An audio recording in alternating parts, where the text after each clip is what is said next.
All right. So I will let you have the floor. We always let our guests go. All right. Yeah. I appreciate Monica inviting me. She said you were maybe having some economic development discussions, and so I'm happy to answer any specific questions you might have. But I thought I might just first, since I'm not new to town, but I'm new to this role, so maybe just introduce myself a little bit and maybe reintroduce. Yeah, You feel can free to move it, back. Abe. The Just short move in. person in the back. Just move the chair You guys in. can join us at the table too if Here, you'd like. Yeah. There you go. That's the president Yeah, asking you you're to join allowed. us. Yeah, go ahead. So Michael Berger, originally grew up in northern Indiana, Napanee, dad farm, corn, soybeans, hogs. Came to this community in 1997 as a freshman at Purdue and studied software development. Ended up starting a company with one of my professors in my spare bedroom, and then had an office in the Purdue Research Park. Delmar. And Delmar Software, it's still around, employs about 13, 14 people. And office is currently at 5th and Main, just across from Bistro in the old Shook, where Shook Realty used to be there. So I live in Wabash Township, near the Klondike Library, but my businesses have been in Fairfield Township.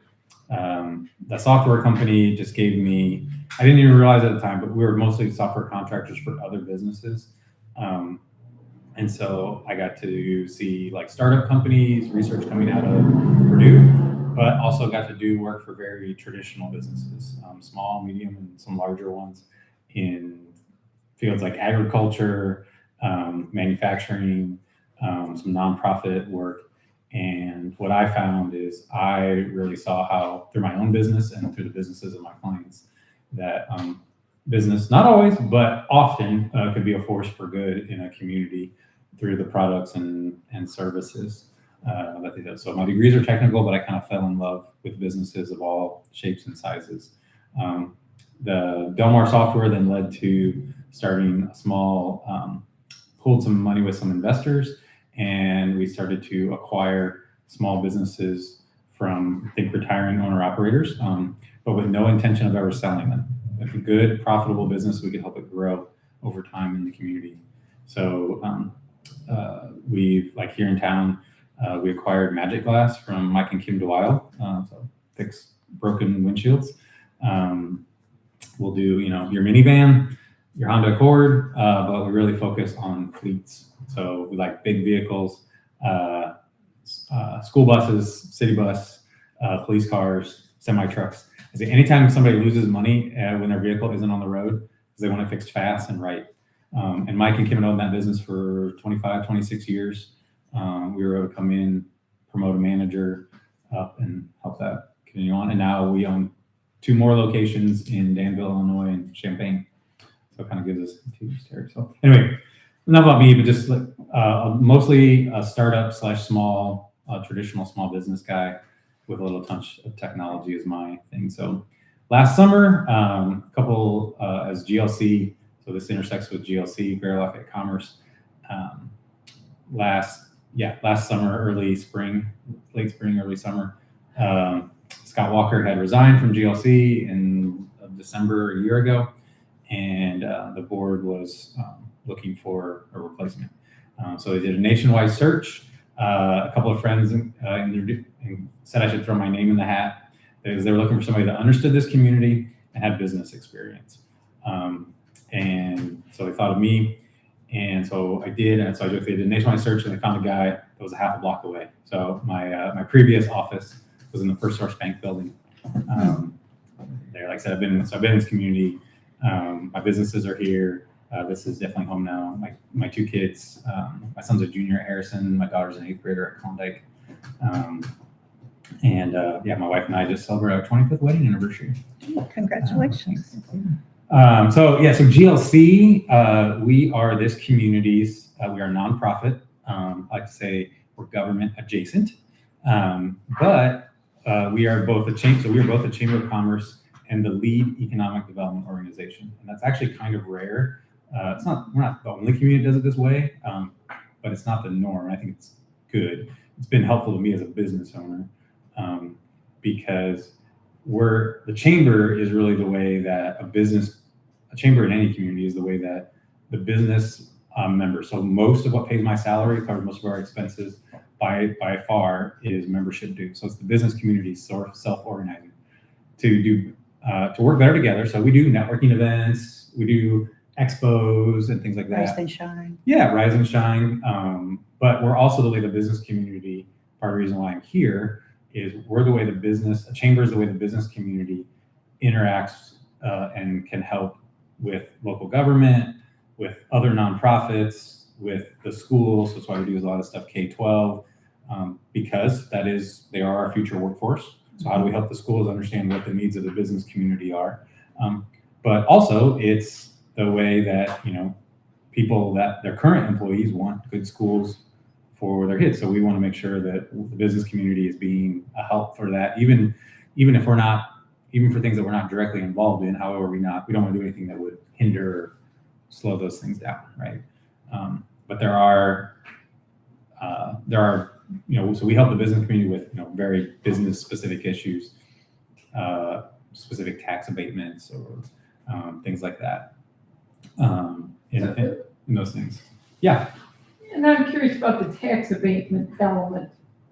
Is that granted by the government organization? We don't make those decisions, but we help facilitate the conversation. So if a company hasn't done tax abatements or things like that before, or hasn't done them in this community, because we help with them a lot, we're familiar with the process and say,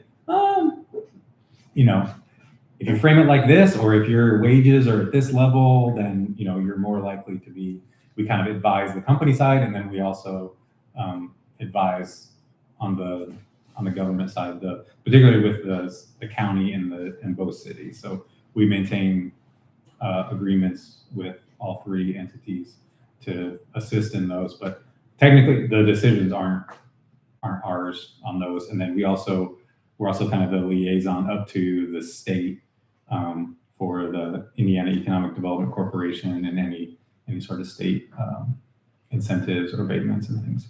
So your funding comes from membership exclusively, or do you have other? Not exclusively. The majority of it is we do get some funding from both cities and the county for that economic development work that we're sort of think of as a contractor. We're an extension of their staff. So Dennis Carson heads up economic development for the city of Lafayette. Him and his team do the vast majority of it, but we help coordinate. We're a coordinating and convening body because this community we don't want to compete against ourselves. And so we can help make sure a company talks to, if they're only talking to Lafayette, and they should also, but something really is a better fit. And those we have good relationships between our two cities and the Purdue Research Foundation, but we're there to help make sure that happens. Does the county have any role in economic development? It does, yeah. There are county tax abatements and incentives from. But they don't help fund GLC. They do, yeah. Okay. So Yeah, you did say county. we get funding from both cities and the county. We also get a portion of the innkeeper's tax. Mainly those funds we're directed to use those funds for talent attraction. So I think of it as long-term, people we want to turn into long-term visitors from long-term, to eventually be residents and those things, particularly when it's aligned with, needs of the employee. For us, the angle is for employers, but then we work closely with Joe Wade and her team at Visit I was going to ask you. on the broader initiatives. We got to get brought in and use those funds for the business specific angles on those things, but leave the broader picture to Joe and team. Joe is gone though. Isn't She is not gone yet. I think her last day is end of July. So End of July, they are, okay. that board is actively, I know they're in the process. They're in the search process for Joe's replacement. They're also doing a nationwide search. Yeah. Yes. Yep. So, I'm not involved in that process. I've talked to several of the board members and just said, hire somebody great because tourism, one, is very important for our whole community, but in particular from my angle, it is an important part from a talent attraction standpoint, from conventions and other meetings and things that we need. We need good hotels, restaurants, some of things, and many of those businesses are also members of GLC for that. But the tourism industry has that separate nonprofit as well. What is the tourism, it's the visitors. Visit Yeah, their name is Lafayette, Visit West Lafayette, West Lafayette. Okay. That's they're the tourism Visitors Bureau. visitors bureau, yeah, for our community. The name they use now is Destination Marketing Organization. Yes, DMO. Well, I think it would be easier to market us if we have a little more recreational offerings, but that's just an aside. Mm-hmm. Were Yeah. there any other questions for Michael? I know we were focused on Yeah, so economic. economic development, to me, that seems like that there's Fairfield Township has the highest density of SNAP eligible households in the county. Significantly, Yeah. we're the place. Yeah. Township wise. And that's kind of the biggest, part of our mission is assisting those, Yeah. households. And economic development, what does economic development do for this group of people? For that group of people, I said the most applicable things, well, the first one that comes to mind, probably just because I just mentioned it, but like hiring, we also, things we would call, we don't, sometimes I'll use the phrase workforce development, I'll explain that. Sometimes workforce development kind of gets lumped in with economic development, and in some ways it's its own separate thing. Making sure, hiring fairs, we work particularly with Ivy, work with Purdue a lot, but particularly with Ivy Tech on different certificate programs and those sort of things, so people can move up into higher paying jobs. So the broader economic development work, the attraction work, and also the work we do to help companies expand to just create more job options. But then we have to make sure we have the training. So we look for and we seek funding. We do seek funding more on like a project basis for, so we can either that money, a lot of money comes to us and goes out. So like money comes to us, like we're the ready fiduciary. And so like a lot of that money went to, so a chamber of commerce is kind of a trusted, neutral third party. All right, we get to keep a very small percentage for Julie on my team to be the grant administrator and make sure all the funds are accounted for. We're sort of separate from that. But then training programs and things like that. But that's where I think in this level, we sometimes work at, I don't know if this is where we have to be coordinated, right? So you might think about it like we're working at a 10,000 foot level, trying to recruit companies from wherever but do it in a way where it benefits our community, and helps our existing businesses. But then you guys are, your boots on the ground. And so knowing what are the things, if you're talking to, folks that are, these SNAP eligible households and things like that, if hear of what are the things that are, if you're learning things what is blocking them from finding a job that would move them, in a place where they wouldn't need those. Right. I mean, I'm glad that help is there. I'm glad you all are here doing that work, but are there things that we could do as the Chamber of Commerce, or that we can lean on our partners, that I also there are a number of issues, childcare. Yeah, childcare. That was my biggest thing. Actually, did you You gotta see invest in did childcare. you see the yeah. governor's announcement? The vouchers, Yeah. Yeah, they're gonna put 200 million from the frog account in. So I don't know. We'll see if it's all real. That's what I'm like. Yeah, I'm like, is it real? And is it really going to help? Yeah. Is it going to trickle down Right. enough? So That's 200 million for for the whole state. Voucher. Childcare. Yeah, I mean, they canceled the vouchers and they're Then they're, bringing it back-ish in a kinda, form. I'm not sure. I don't know details, yeah, but the press release I saw today, so I still have a lot to learn, but the governor's reasoning for bringing it back was this is driven by business and this is a business issue. And so we've been part of that and working with our partners at the state chamber to say, hey, you killed this benefit. And well, we've had childcare issues in this community for quite a while. The issue was we didn't have enough seats. So this is where like the ready funds for the new Right Steps facility Yeah. and Yeah, things like yeah. that. So like we pushed for those things. But then the vouchers got killed and then we went to, we have open seats now Yeah. because people can't pay for it. yeah, Yeah. And now those childcare providers, they're businesses as well, yeah. and they're struggling because they lost a bunch of customers, Mhm. right? It's more than just customers, but Who would have thought Pays the that bill. would have been a domino effect? right. Who would have Um, thought? So But- 200 million would fund maybe 1,000 No. families? 14,000. Yeah, 14,000. 14,000. Well, that's I don't know. That's what. 14,000 who are paying, that's partial. The waiting list is 40,000 slots plus. According to Around the state, yeah. state, So this is yeah, back to so this is a good example. Childcare is a complex issue, yeah. and there are a lot of factors.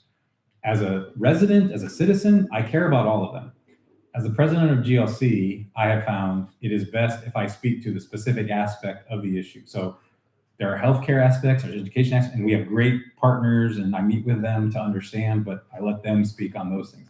What that message, like in this one, I can advocate for is to say, when you don't have reliable childcare, you become unreliable. Your unreliable childcare leads to being an unreliable employee. It's also the same way I meet with Brian at City Bus. If you don't have reliable transportation, Yep. you also become an unreliable employee. Yeah. So it's much more than that, but if I can add the weight of the business community to the people that do make those decisions, that's where I feel I'm most helpful in this realm. But I don't make those decisions. I don't choose to cut vouchers but I can say, Right. hey, you did that. You do realize this will also impact the business community. It's not just family. I mean, that's bad enough, but anyway, Yeah. you get it. Yeah. Right. So that's my approach on those complex issues is how do I represent in a good way the interests of the business community so that helps people that do make those decisions understand the ramifications of them.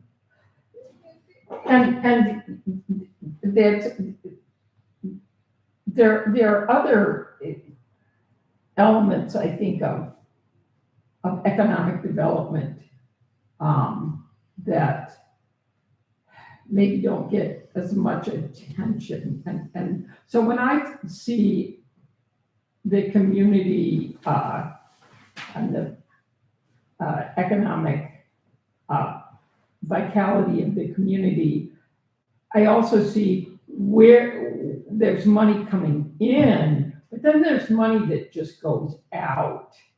And one example is electric utilities, and 17% of all the electric bills paid goes out basically of this community and out of the state to pay stockholders.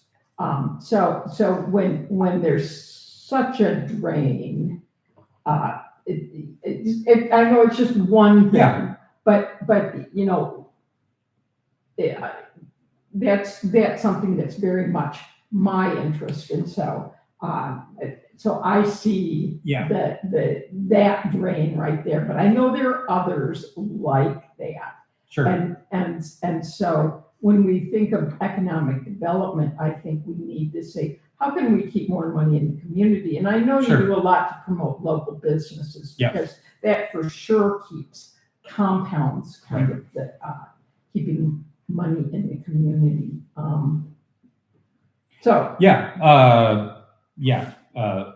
You're right. As far as I don't know the exact statistics, but that makes sense. I think like to the same thing is I can, there's like electric rates, there's an impact on the residential ratepayer. There's also an impact on the business community.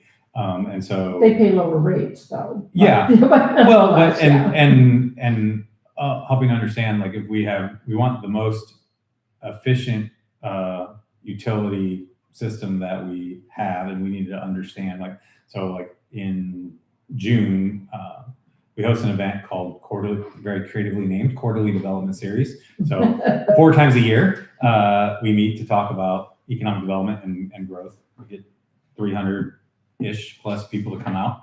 And so the topic in June is basically infrastructure. So our utilities, water, we're talking about all this growth. What is the actual, capacity? What is the, what are those things? And so we'll have folks from Duke, from Titmont, from Centerpoint.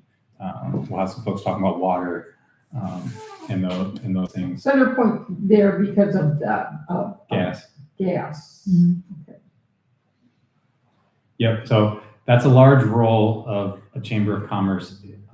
Is a convener, getting people to the table, getting accurate information out, and then the businesses. I kind of joke with people, but it's true.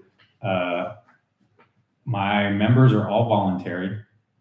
You can be a business in this community. You don't have to be a member of GLC. Although I think it's better if you are.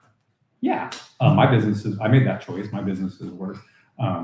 But it comes with very little authority. I can't make my members do anything, but it comes with a lot of influence. They do tend to pick up the phone when I call, and that's a stewardship. There's a responsibility to steward that well. So to provide them with the right information, or get people to see, hey, if you do this you might look good for your business in the short term, but in the long term, it's not good for your business because it's not good for this community. And just making sure they know those things. So that's part of why we do those kinds of meetings. And Are the really big corporate entities part of the members? Yep, most of them, and they pay pretty significant dues to do So that. membership is relative to business size? Yeah, our smallest membership is you can join at $375. Our president's circle, they all pay over $10,000. They choose what level? They choose. Yeah. We guide them towards what is most useful, and We're members. Yeah. We're at the nonprofit. yeah. We have a nonprofit. I guess that's our lowest membership level or something. I forget. We're changing some things up on our membership levels. So I don't remember exactly, but we try to be very accessible for our smallest businesses to be members and not be a drain on their pocketbook, while also charging I think a very fair price for the larger employers, and then many of them they sponsor things like Subaru. We're just working with Subaru again. They sponsor the farmers market, and they're just great partners. They want to see the community grow. We put a lot of these things we call this quality of life. Molly Welch on my team is our quality of life manager. So she both manages the farmers market. She runs our event on the first Friday of every month. In the morning we do Rise and Shine. It's kind of the most eclectic thing we have to highlight. We highlight a nonprofit or 2 every month. Upcoming